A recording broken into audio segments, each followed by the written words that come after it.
Kipper's Beach Ball by Mick Inkpen. Kipper's Beach Ball. One morning, as Kipper was pouring out his cornflakes, a thing dropped into his bowl, a colorful, wrinkly sort of thing. Kipper picked up the thing and looked at it. He sniffed it. It had a nice, plasticky sort of smell. It was quite exciting, really, except that Kipper had no idea what the wrinkly, plasticky thing might be. He hurried around to Tiger's house. "I got a free gift in my cornflakes," he said. Tiger was unimpressed. "Oh, I've been collecting them for weeks," he said. "I've already got the penguin rubber that goes on the end of your pencil, the wind-up shark that goes in the bath, and 2 jumpy frogs. They're just for fun. The only one I haven't got yet is the ball. What's yours, then?" Kipper held up the thing. "It must be the ball," he said. It didn't look much like a ball.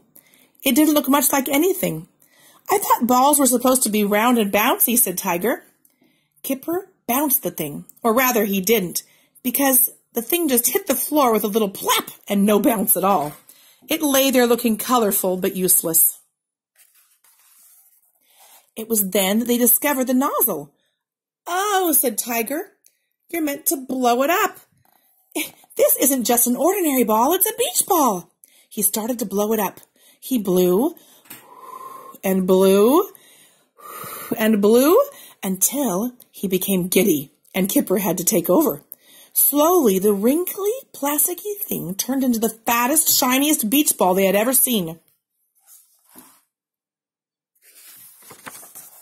"Wow," said Kipper. He bounced the ball as hard as he could. "Wow," said Tiger. "Where would you take a beach ball?" "To the beach, of course." And that is what they did. Kipper was so excited as they reached the cliff top, he forgot how windy cliff tops are, and he threw the ball up into the air. This was a mistake. The wind grabbed the ball and whisked it away. It sailed out high over the beach, circling the air, making the seagulls squawk. Then it dropped onto the hard sand and bounced up again, spinning faster and faster away from them. "Stop!" called Kipper, chasing down the cliff steps, but the ball rushed away. It looped and bounced and skidded along the beach, knocking the top off a sandcastle.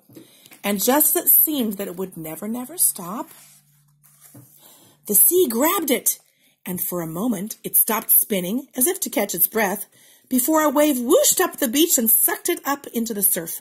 "Come back!" shouted Kipper.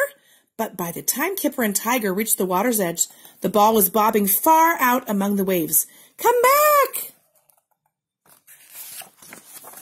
And strangely, the ball seemed to do as it was told, for at that moment a great breaking wave came looming up behind it, flicked it up onto its nose like a seal, and began bringing it back to the beach. "It's coming! It's coming!" screamed Tiger. "Get ready, Kipper!" There was no time to get ready. Kipper just hurled himself at the ball as the giant wave crashed onto the beach. He grabbed and disappeared in a great splash of foam and water.